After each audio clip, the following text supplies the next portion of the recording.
Salut tuturor pasionaților de artă și dramă de aici! Dacă ești fan al It's OK to Not Be OK sau doar curios despre esența sa, astăzi ești timp pentru o surpriză. Permiteți-mi să vă prezint pe scurt o pictură care înseamnă mult pentru mine, capturând sufletul unui episod iconic. Această pictură este inspirată de remarcabilul dramă E în regulă să nu fii bine, în mod specific primul său episod. Băiatul care se hrănea cu coșmaruri.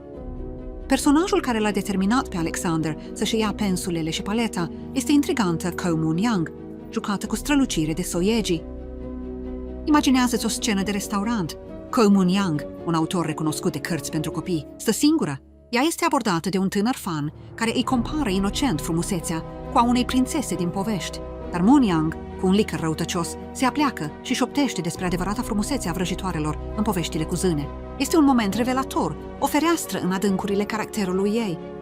Cu această operă de artă, Alexander nu a vrut să picteze doar o scenă sau o față. El a visat să însumeze personalitatea complexă a lui Ko Moon-young.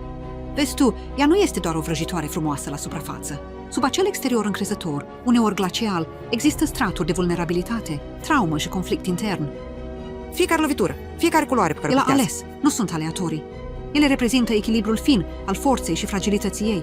Îndrăzneala, dar și subtilitatea, asertivitatea se amestecă cu delicatul. Nu este doar o pictură, este o invitație. O invitație de a merge dincolo de suprafață, de a săpa mai adânc în lumea lui Ko Moon-young și poate de a reflecta asupra propriilor noastre complexități și vulnerabilități. Învâltoarea vieților noastre, unde toată lumea pare atât de puternică și bine pregătită, să ne amintească această piesă de toate poveștile care se află în spate, poveștile nespuse. Sunt recunoscător că ai luat timp să călătorești cu mine astăzi prin Moon-young, vrăjitoarea frumoasă. Amintește-ți, în spatele forței se află adesea o poveste care așteaptă să fie auzită.